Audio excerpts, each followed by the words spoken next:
بسم الله الرحمن الرحيم. يسبح لله ما في السماوات وما في الأرض الملك القدوس العزيز الحكيم. هو الذي بعث في الأميين رسولا منهم يتلو عليهم آياته ويزكيهم ويعلمهم الكتاب والحكمة وإن كانوا من قبل لفي ضلال مبين وآخرين منهم لما يلحقوا بهم وهو العزيز الحكيم. ذلك فضل الله يؤتيه من يشاء والله ذو الفضل العظيم.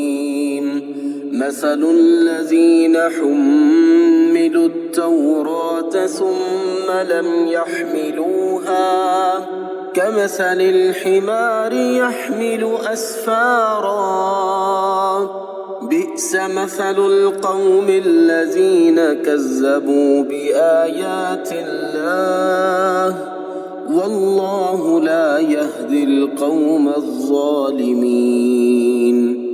قل يا أيها الذين هادوا إن زعمتم أنكم أولياء لله من دون الناس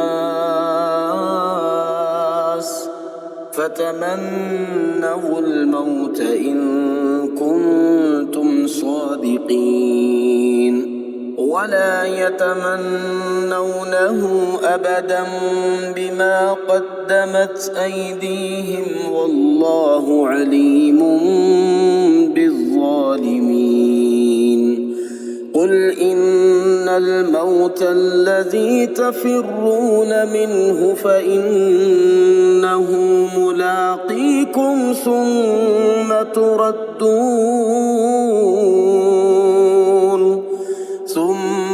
تردون إلى عالم الغيب والشهادة فينبئكم بما كنتم تعملون.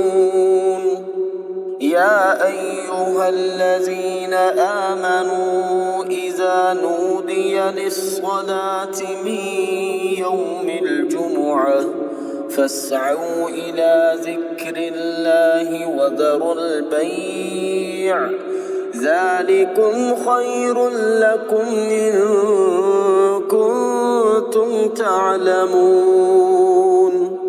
فإذا قضيت الصلاة فانتشروا في الأرض وابتغوا من فضل الله واذكروا الله كثيرا لعلكم تفلحون. وإذا رأوا تجارة أو لهوا انفضوا إليها وتركوك قائما